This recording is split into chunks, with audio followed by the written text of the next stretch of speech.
So hi, this is Prabhat Ranjan. आज के इस वीडियो रिव्यू कर रहे होंगे US ICT GGS IPU university school of information communication and technology GGS IPU की। तो जीजीएस आईपीयू आपके आईपीयू इंद्रप्रस्थ यूनिवर्सिटी का ही नया नाम है, गुरु गोविंद सिंह इंद्रप्रस्थ यूनिवर्सिटी।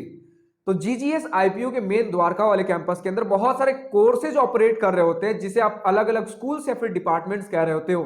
तो इसी प्रकार का हमारा एक डिपार्टमेंट या फिर एक स्कूल है USICT, university school of information communication and technology, जिसमें बीटेक के अंदर 3 ब्रांचेस हैं, इंफॉर्मेशन टेक्नोलॉजी, कंप्यूटर साइंस और इलेक्ट्रॉनिक्स एंड कम्युनिकेशन।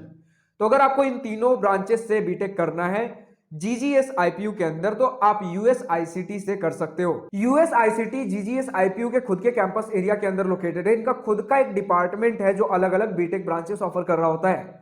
लेकिन जीजीएस आईपीयू से और 120 से भी ज्यादा कॉलेजेस अफिलिएटेड है, जिनके बारे में हम आगे आने वाले वीडियोस में रिव्यू कर रहे होंगे। फिलहाल अगर बात कर ले यूएस आईसीटी, हमारे द्वारका न्यू दिल्ली में स्थित एक गवर्नमेंट इंजीनियरिंग कॉलेज है, जिसकी स्थापना 1999 में हुई थी। और बात कर ले एनआरएफ रैंकिंग की, तो 2023 में इन्हें 84 एनआरएफ इंजीनियरिंग रैंकिंग प्राप्त हुई है।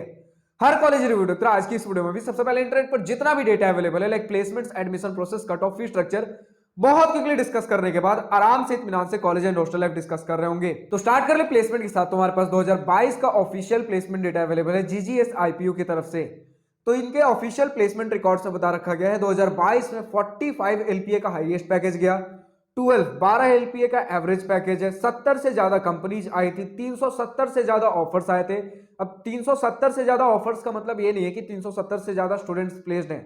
इसका मतलब होता है कि हो सकता है एक स्टूडेंट को मान लेते 3 कंपनी से ऑफर आ गए, तो इसे एक ऑफर ना गिनकर 3 ऑफर गिना जा रहा होता है। तो इस प्रकार से 370 प्लस ऑफर्स हो गए। लेकिन ऑफकोर्स स्टूडेंट उन तीनों में से किसी एक कंपनी में ही जा रहा होगा।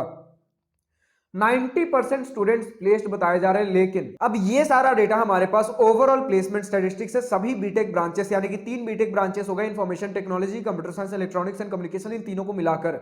देखिए ज्यादा कुछ डिफरेंस नहीं आ रहा होता है। कंप्यूटर साइंस सबसे ऊपर लेकर चल सकते हो, इन्फॉर्मेशन टेक्नोलॉजी जस्ट उसके सिमिलर, थोड़ा बहुत ऊपर नीचे होगा, लेकिन जस्ट कंप्यूटर साइंस के आसपास होगा। और इलेक्ट्रॉनिक्स एंड कम्युनिकेशन थोड़ा सा कम लेकर चल सकते हो, यानी कि 80 से 90% आप इलेक्ट्रॉनिक्स एंड कम्युनिकेशन में भी लेकर चल सकते हो, और 90 टू 95% अपने कंप्यूटर साइंस इन्फॉर्मेशन टेक्नोलॉजी में, इनके ऑफिशियल प्लेसमेंट डेटा के हिसाब से।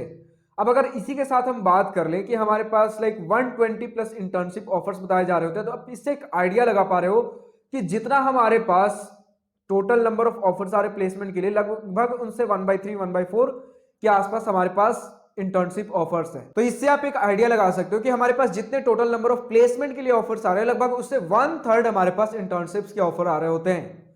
अब अगर इसी के साथ बात कर ले एडमिशन प्रोसेस की, तो ज्यादा कुछ हेक्टिक प्रोसेस नहीं है। सबसे पहले आप जेईई मेंस का एग्जाम दे रहे होंगे, जेईई मेंस के एग्जाम में जो भी रैंक बनेगा उसके बेसिस पर जीजीएस आईपीयू, जो मैंने बोला आईपीयू का ही नया नाम है, उनका खुद का काउंसलिंग हो रहा होता है। उसके लिए आप अप्लाई करेंगे जीजीएस आईपीयू काउंसलिंग के लिए।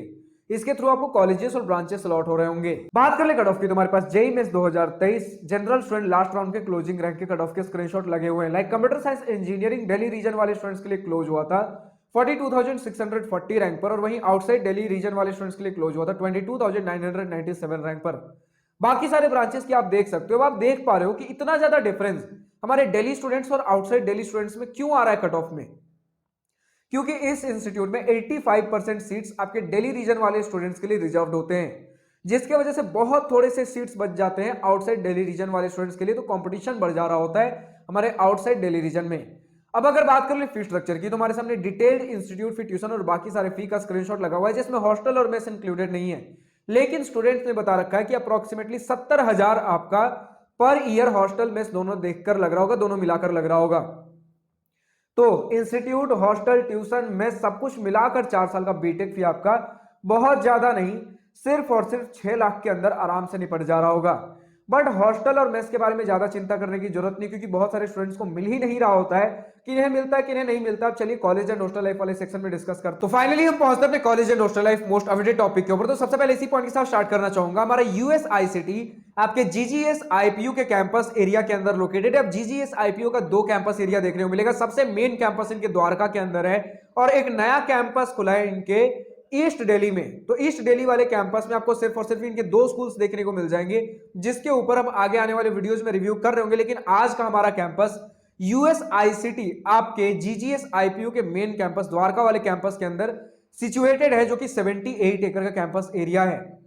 तो अब समझिए पूरा का पूरा 78 एकड़ यूएसआईसीटी को नहीं मिल जा रहा होता। जीजीएस आईपीयू के अंदर जितने भी स्कूल्स डिपार्टमेंट्स हो गए सबके लिए इक्वली डिस्ट्रीब्यूट हो रहा होता है। इक्वली डिस्ट्रीब्यूट होने का मतलब सभी लोग इसे यूटिलाइज कर रहे होंगे। इक्वली डिस्ट्रीब्यूट होने का मतलब ये नहीं हुआ कि इक्वल पार्ट्स में डिवाइड करके सभी स्कूल्स को इक्वल नंबर ऑफ स्पेस दे दिया गया है। इसका मतलब ये है कि सभी लोग इस कैंपस को मिलकर यूटिलाइज कर रहे होंगे। तो अगर सभी फैसिलिटीज का मैं नाम ले लूं तो सबसे पहले लैब्स के अंदर बात कर लेते हैं। Computational lab, computer network lab, digital electronics lab, analogue electronics lab, microprocessor lab, signal processing lab, communication system lab, VLSI and PCB design lab, robotics and automation lab, control system lab. इसी के साथ आपको incubation centre देखने को मिल जा रहा होगा, library है, एमिनिटीज के अंदर ऑडिटोरियम प्रोवाइडेड है, स्पोर्ट्स ग्राउंड है, बास्केटबॉल कोर्ट है, बैडमिंटन कोर्ट है, volleyball court, swimming pool, university canteen, cafeteria, bank, hostel accommodation, staff quarter. तो लगभग हर छोटे से बड़े प्रकार के फैसिलिटीज आपको देखने को मिल जा रहे होंगे। स्पोर्ट्स फैसिलिटी बढ़िया बताया गया। अब अगर हम बात कर ले हॉस्टल फैसिलिटीज के ऊपर तो सबसे पहला पॉइंट तो यही है कि सिर्फ और सिर्फ आउटसाइड दिल्ली वाले स्टूडेंट्स को ही हॉस्टल मिल रहा होता है, दिल्ली वाले स्टूडेंट्स को हॉस्टल नहीं मिल रहा होता है। यानी कि 85% ऑफ स्टूडेंट्स को हॉस्टल मिलेगा ही नहीं, तो 15% ऑफ स्टूडेंट्स जिन्हें मिल भी रहा है तो समझिए 85% स्टूडेंट्स तो बिना हॉस्टल के ही रहने वाले, तो उनके लिए हॉस्टल वाला सिस्टम रेलेवेंट हो ही नहीं रहा होता है। तो जिन्हें भी हॉस्टल मिल रहा होता है उनके लिए सिंगल सीटर रूम्स बताए गए, non AC single seater rooms. AC नहीं होगा but single seater rooms available होंगे। और अगर इसी के साथ हम बात कर ले मेस फूड एवरेज बताया गया है। आपके बहुत ज्यादा कल्चरल इवेंट्स नहीं हो रहे होते हैं, मतलब ठीक ठाक है, थोड़ा बहुत हो गया, बट आसपास के जितने भी छोटे बड़े मतलब कॉलेजेस है, छोटे मोटे कॉलेजेस, उनसे बेटर आपको इवेंट्स फेस्ट देखने को मिल जाएंगे। लेकिन जिस प्रकार का आप एक कॉलेज लाइफ सोचते हो उस प्रकार का कल्चरल इवेंट्स, कल्चरल लाइफ नहीं बताया जा रहा होता है।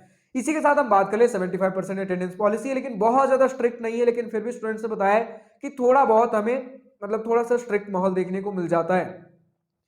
और अगर हम बात कर ले पढ़ाई लिखाई की तो हमें क्लासरूम्स एसी वाले नहीं मिलते हैं और बहुत ज्यादा मतलब फैसिलिटीज नहीं होता है। एक नॉर्मल स्कूल लाइक आपको क्लासरूम देखने को मिलेगा, बट बाहर से आपको इंफ्रास्ट्रक्चर बढ़िया देखने को मिल रहा होगा। मतलब एक डिसेंट इंफ्रास्ट्रक्चर है, ग्रीनरी बढ़िया है, ओवरऑल कैंपस सुंदर मिलने वाला है। तो यही सारी चीजें कैंपस को लेकर। अब अगर हम बात कर ले हमारे कनेक्टिविटी की तो नियरेस्ट रेलवे स्टेशन आपको देखने को मिल रहा होगा। सबसे पहले तो 1.5 किलोमीटर दूर आपका मेट्रो बताया जाता है, और उसके बाद अगर रेलवे स्टेशन की बात कर लें तो नियरेस्ट रेलवे स्टेशन 30 किलोमीटर दूर है, new Delhi railway station. 32 kilometre दूर Hazrat Nizamuddin railway station, 40 kilometre दूर Anand Vihar terminal railway station, और 21 किलोमीटर दूर इंदिरा गांधी इंटरनेशनल एयरपोर्ट दिल्ली की बात कर रहा हूं मैं। तो आज की इस वीडियो में इतने हैं। जो भी स्टूडेंट यूएसआईसीटी से इस वीडियो को देख रहे हैं, अभी तक का आपका अपना कॉलेज एक्सपीरियंस कैसा रहा है, पॉजिटिव नेगेटिव जो भी आपका अपना कॉलेज ओपिनियन हो, या फिर आज की इस वीडियो में मेरे किसी पॉइंट से सहमत या असहमत हो, या फिर किसी पर्टिकुलर ब्रांच का लेटेस्ट और अपडेटेड प्लेसमेंट डेटा अवेलेबल हो, तो कमेंट सेक्शन में लिखकर बताना ना भूलें। और जो भी स्टूडेंट्स किसी दूसरे इंजीनियरिंग कॉलेज से इस वीडियो को देख रहे हैं, अगर अभी तक आपके इंजीनियरिंग कॉलेज का रिव्यू वीडियो हमारे चैनल पर अवेलेबल नहीं है तो डिस्क्रिप्शन में आपको एक गूगल फॉर्म देखने को मिल जाएगा, जिसमें आपके कॉलेज से रिलेटेड हर छोटे से बड़े डिटेल्स पूछ रखे गए हैं। तो उस गूगल फॉर्म को ईमानदारी और जिम्मेदारी के साथ फिल आउट करिए, ताकि हमारे पास आपके कॉलेज से रिलेटेड हर छोटे से बड़े डिटेल्स अवेलेबल और आपके कॉलेज का रिव्यू वीडियो जल्द से जल्द बना सकूं। आज की इस वीडियो में इतना ही। अगर वीडियो पसंद आई हो तो लाइक शेयर और दिल खोलकर करिएगा, और अगर कुछ दिल की बातें, कुछ मन की बातें लेकर बतानी हो या पूछनी हो तो कमेंट सेक्शन आप ही के लिए तो है। Thank you for watching this video. Goodbye, nice day, wish you all the best for future, enjoy journey.